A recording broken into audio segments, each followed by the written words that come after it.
नमस्ते दोस्तों। आज हम एक बार फिर आपके बीच लेकर आए हैं एक प्रेरणादायक कहानी, जिनको पढ़कर सुनकर आप कभी भी ईश्वर को खोजने के लिए नहीं भटकेंगे। अगर स्टोरी आपको अच्छी लगे तो नीचे कमेंट करके ज़रूर बताएं। तो चलिए दोस्तों, शुरू करते हैं आज की कहानी। बात उस वक्त की है जब गौतम बुद्ध इस धरती पर अवतरित थे। एक व्यक्ति जिनके पास धन दौलत की कोई कमी नहीं है, उसके साथ जीवन काटने वाली पत्नी और राम लक्ष्मण जैसे 2 बच्चे भी थे। उसके पास सब कुछ है, फिर भी एक दिन उस व्यक्ति के मन में भगवान को पाने की लालसा जाग उठी। उसने सोचा कि मैंने बहुत सारा धन कमा लिया, अब कभी धन की कमी नहीं आएगी, पर मेरे पास ईश्वर नहीं है। मुझे ईश्वर के दर्शन करने चाहिए। उस व्यक्ति ने ईश्वर के खोजने की ठानी। फिर उसने कई सारे मंदिर, मस्जिद, गुरुद्वारा, धर्म स्थान पर गए और निर्माण भी करवाया ताकि उसे ईश्वर का दर्शन हो सके, लेकिन उसे ईश्वर के दर्शन नहीं हुए। फिर उसने दान पुण्य करना शुरू किया। उसके खजाने से कई सारा धन दान पुण्य में लगा दिया, फिर भी उसे ईश्वर नहीं मिले।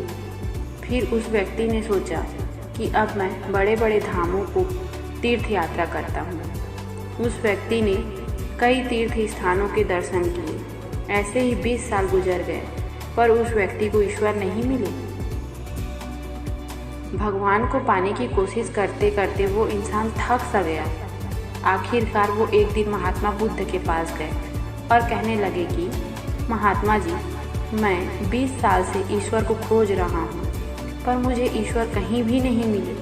क्या आप मुझे ईश्वर को पाने का कोई मार्ग बता सकते हैं? उस व्यक्ति की बातें सुनकर महात्मा बुद्ध उससे पूछने लगे कि सुनो बालक, ईश्वर को खोजना कोई बड़ी बात नहीं है, वह तो बड़ी आसानी से मिल जाते हैं। अच्छा, तुम ये बताओ कि ईश्वर को खोजने के लिए तुमने क्या किया और कहाँ कहाँ खोजा?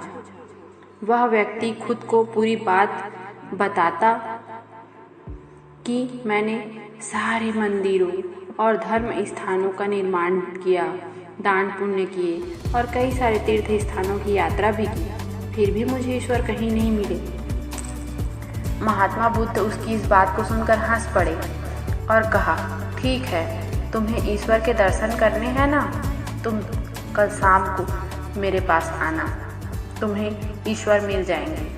वो सज्जन खुश होकर चला गया कि आज तुम्हें ईश्वर के दर्शन हो ही जाएंगे। फिर कुछ देर बाद संध्या होने को आई, पर महात्मा बुद्ध संध्या होने से पहले कुछ ढूंढने लगे। शिष्यों ने आकर पूछा कि गुरुजी, आप क्या ढूंढ रहे हैं? महात्मा ने बताया कि मेरे पास एक कीमती मोती था, परंतु वो कीमती मोती कहीं खो गया है, मैं उसे ही ढूंढ रहा हूँ। महात्मा बुद्ध की बात सुनकर शिष्य भी उस मोती को ढूंढने में लग गए।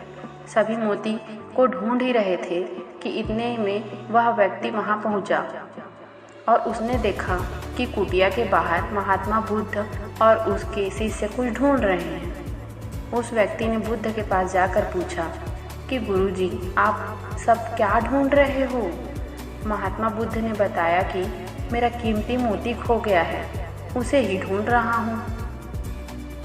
यह सुनकर वो व्यक्ति भी मोती खोजना चालू किया और खोजते खोजते रात हो गई, परंतु मोती नहीं मिली। व्यक्ति परेशान होकर महात्मा बुद्ध के पूछा कि गुरुजी, आपने आखिरी बार मोती को कहाँ देखा था? ठीक से याद कीजिए। महात्मा बुद्ध सोचकर बताते हैं कि आखिरी बार मोती मैंने कुटिया के अंदर ही देखा था। यह सुनकर वह व्यक्ति थोड़ा गुस्से में हो गया और बुद्ध से कहने लगा, लगता है आप में थोड़ी सी भी अक्ल नहीं है। अगर मोती आपकी कुटिया के अंदर गुम हुआ है तो कुटिया के अंदर ही मिलेगा ना, बाहर थोड़ी ना मिलेगा। आप सब व्यर्थ में बाहर इधर उधर ढूंढ रहे हैं और मुझे भी अपने साथ ढूंढा रहे हैं। आप अपना तो समय व्यर्थ कर रहे हैं, पर दूसरों का भी समय व्यर्थ कर रहे हैं। फिर महात्मा बुद्ध उस व्यक्ति के सामने देखकर मुस्कुराने लगे। यह देखकर वह व्यक्ति बोला, महात्मा, आप हंस रहे हैं, मुझे कुछ समझ में नहीं आया।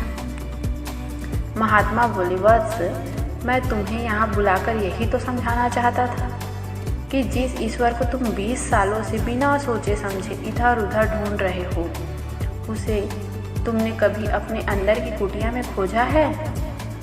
नहीं, ईश्वर कभी खोजने से नहीं मिलते। उसके लिए तन मन पवित्र होना चाहिए, तभी ईश्वर के दर्शन होते हैं। अगर तुम ईश्वर के सच्चे दर्शन करना चाहते हो तो इधर उधर भटकना छोड़कर अपने अंतरात्मा में ध्यान लगाओ। ईश्वर तुम्हें वहीं मिलेंगे। अपने अंदर की ईश्वर को तुम देखोगे तो हर जगह, हर इंसान में तुम्हें बस ईश्वर ही दिखाई देंगे। महात्मा बुद्ध की अमृत भरी वाणी सुनकर उस व्यक्ति ने अपनी गलती का एहसास हुआ और बुद्ध के चरणों में गिर पड़ा और माफ़ी मांगते हुए कहा कि मैं व्यर्थ में ही इधर उधर भटक रहा था। वास्तव में तो ईश्वर हमारे अंदर ही होते हैं। तो कैसे लगी दोस्तों आपको ये कहानी? कृपया कमेंट कर ज़रूर बताएं, और अगर कहानी अच्छी लगी तो मेरे चैनल को लाइक करें, सब्सक्राइब करें। फिर मिलते हैं दोस्तों एक नई कहानी के साथ। धन्यवाद।